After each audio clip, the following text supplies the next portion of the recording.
So my wife's sewing on a house right now, and I would love to go over the requirements for purchasing a home, especially if it's your first time.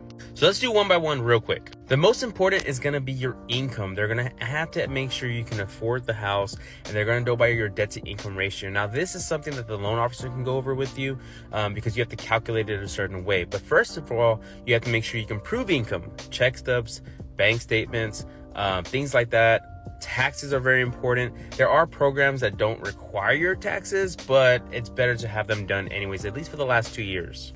Now, something that is important is like if you were just in college and maybe you just been at your job for a year or so, they count that history in college too.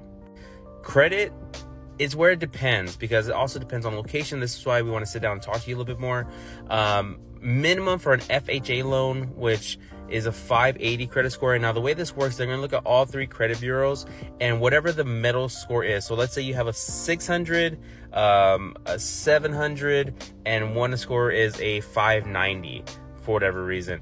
They're going to go with the middle score. So they're going to go with the 600, not the 590, not the 700.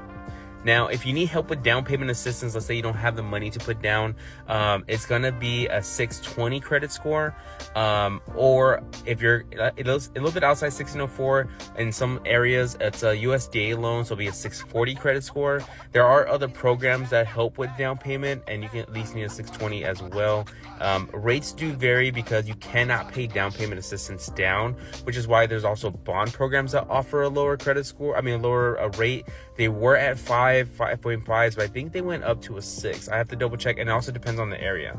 Speaking of down payment, you are going to need closing cost money sometimes. If you're doing a pre-owned, we can try to get closing costs covered by the seller, or if you go to new build, a lot of them are covering closing costs right now too. And that's going to save you, anywhere between, depending on the price of the house, $5,000, $6,000, $7,000, $10,000, if not more. So that's good money if you can get somebody else to pay for it, as well as the money for your down payment. Like I say, we have down payment assistance programs, but if you have your own 3.5% down, you usually can get a lower rate.